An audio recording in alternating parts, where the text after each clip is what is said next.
Cher public, nous vous invitons à prendre place confortablement et à fermer la sonnerie de votre téléphone cellulaire. En cas d'incident, veuillez repérer les sorties de secours les plus près de vous. Bon divertissement. 1, 2, 1, 2. OK, c'est bon, on peut y aller.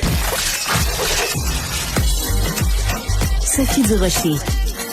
Elle met en scène les arts, la culture et la société. Une représentation pas comme les autres. Sophie Durocher.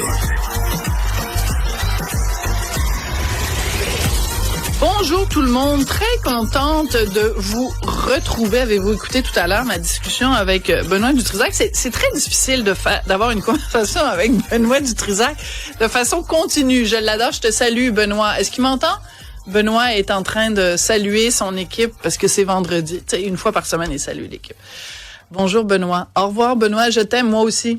Ben, il me fait des petits bisous comme ça, on le voit. C'est toujours difficile d'avoir une conversation suivie, mais c'était intéressant parce qu'on se demandait air fryer ou pas. Des fois dans la vie, il y a des grandes questions existentielles, comme par exemple, est-ce qu'on devrait aller voir le roi?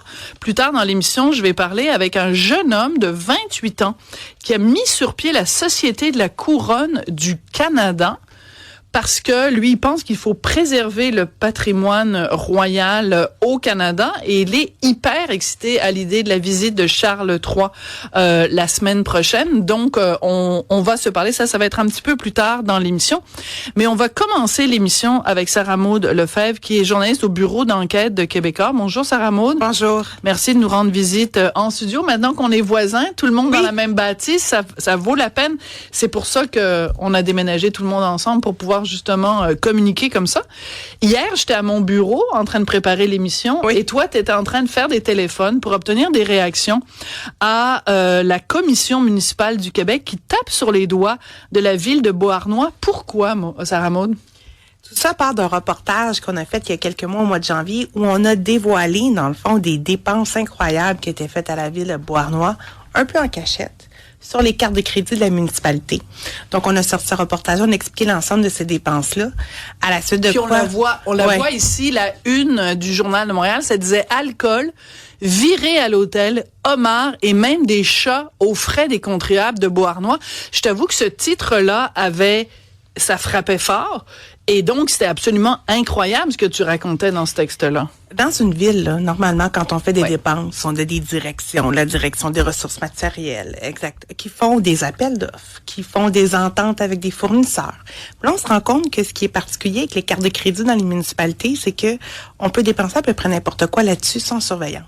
Parce que là, vous aviez mis l'accent sur Beauharnois, mais c'était dans le cadre d'un reportage beaucoup plus vaste où on parlait de différentes municipalités problématiques. Dans le cas de Beauharnois, c'était des dépenses d'alcool et tout ça. Donc, ce reportage-là paraît au mois de janvier, mais ça n'est pas tombé dans l'oreille d'un sourd parce que, évidemment, la Commission municipale du Québec a décidé d'enquêter. Mm-hmm. Et qu'est-ce que la commission a dit dans ce rapport qui est publié là il y a quelques jours seulement? Ce qui est très intéressant, c'est qu'ils disent que ces dépenses-là, dans le fond, sont encadrées d'aucune façon. Ils se sont rendus compte, ils sont allés poser des questions, ils se sont rendus compte que les dépenses avec carte de crédit, il y avait aucun mécanisme pour encadrer ça, aucun mécanisme de surveillance. En fait, la haute direction ont chacun leur carte, dépenses, et personne ne sait qu'est-ce qui se passe. Et on se rappelle que dans une ville, là, les élus, là, les conseillers, le maire, c'est eux qui sont responsables de la gestion des finances. Bien sûr. Ils devraient voir ces dépenses-là.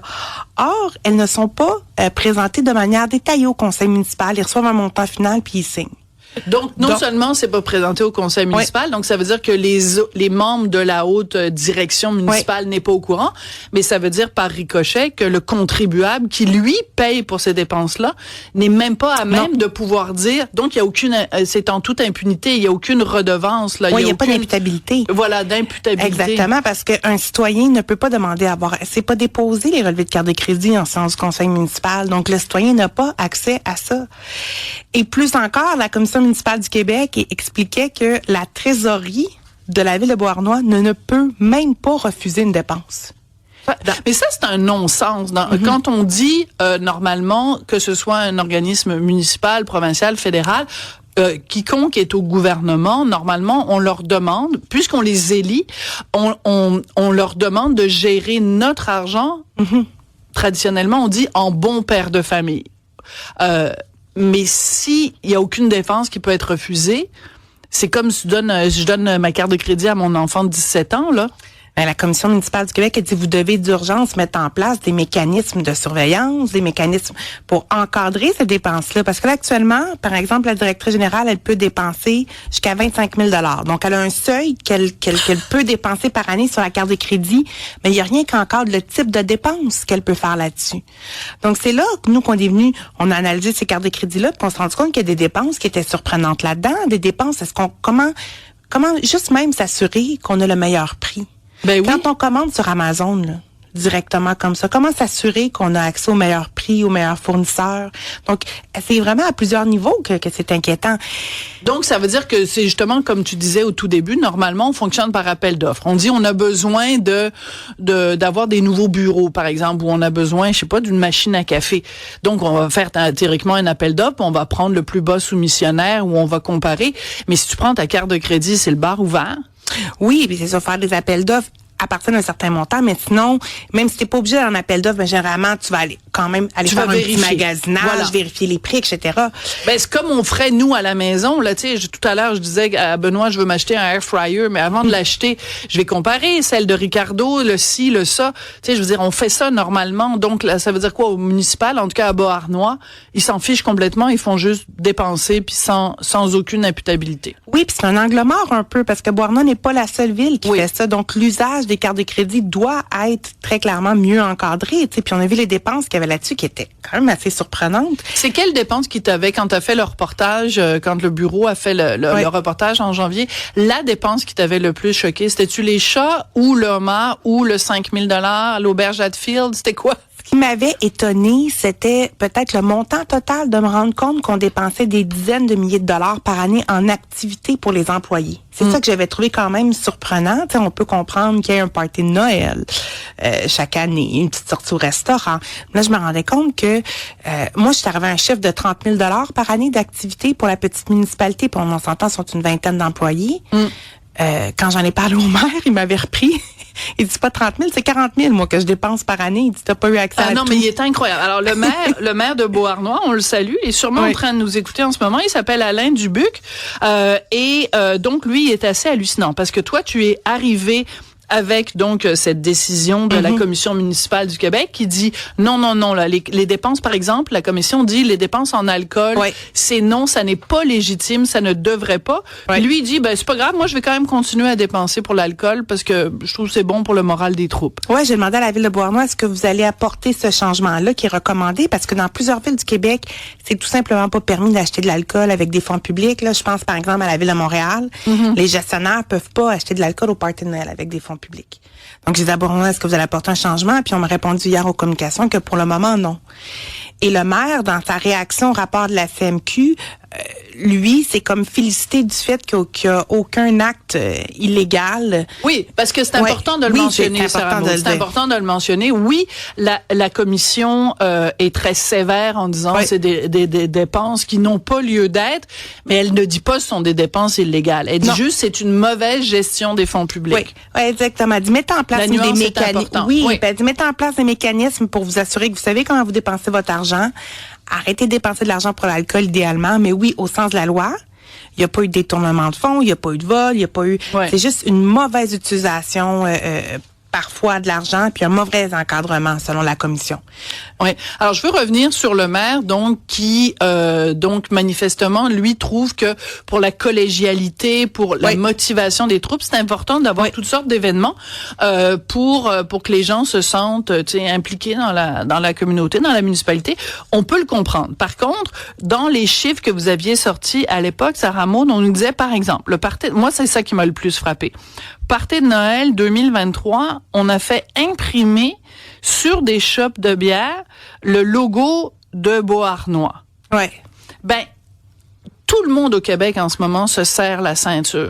L'inflation est complètement débridée, les gens ont de la difficulté à, les loyers, les hypothèques, tout est dur, tout est difficile, et ça l'était en décembre 2023. Donc, une municipalité fassent imprimer le logo sur des shops de bière. Moi, c'est drôle, c'est ce petit détail-là qui m'a levé le cœur. Un DJ, une cabine photographique. Une cabine photographique. Je veux dire, t'as pas besoin de ça. Un party de Noël, tout le monde est là, on prend une petite bouchée, on wait donc, c'était le fun cette année.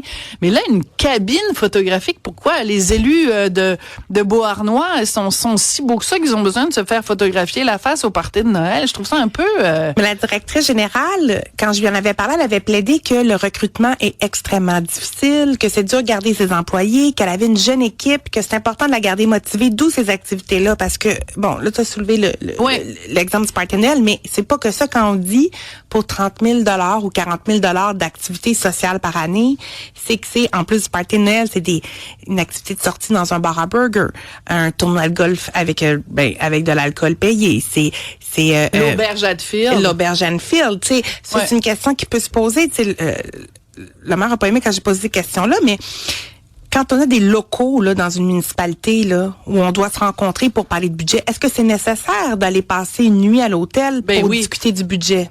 Ben non, mais moi je réponds non, mais faut que tu me parles des chats, s'il te plaît, parce que donc ceux qui l'ont oublié, il y a 2 chats dans l'hôtel de ville. Ah oui, ça c'est spécial. J'ai regardé les relevés de carte de crédit, je me suis dit, voyons donc, une fontaine à eau, c'est quoi ça, des colliers pour chats, je comprenais pas trop.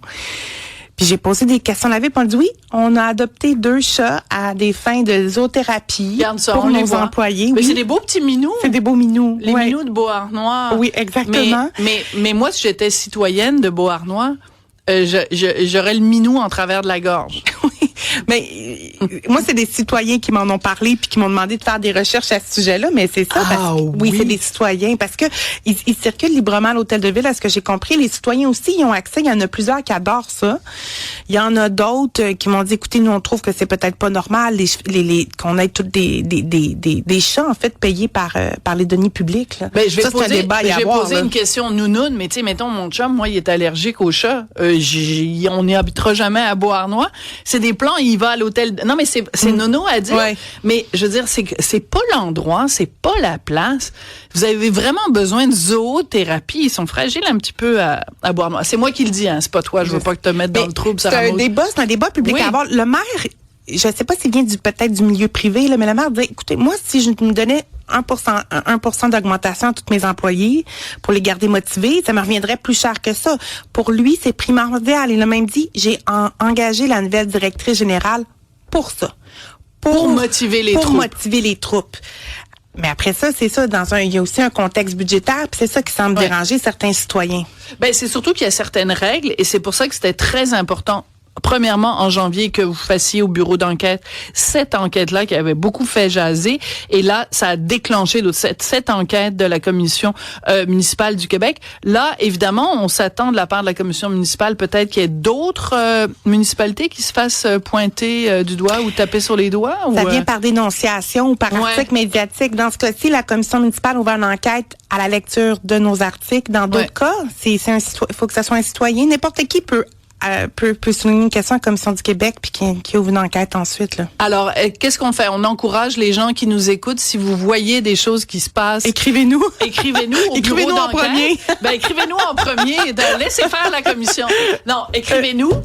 Le bureau d'enquête du Journal de Québécois va faire enquête. Puis après ça, il y aura une enquête de la commission puis ils se feront taper sur les doigts. Merci. Et on salue les 2 petits minots de Beauharnois. Merci, Sarah. Merci. De le faire. Merci.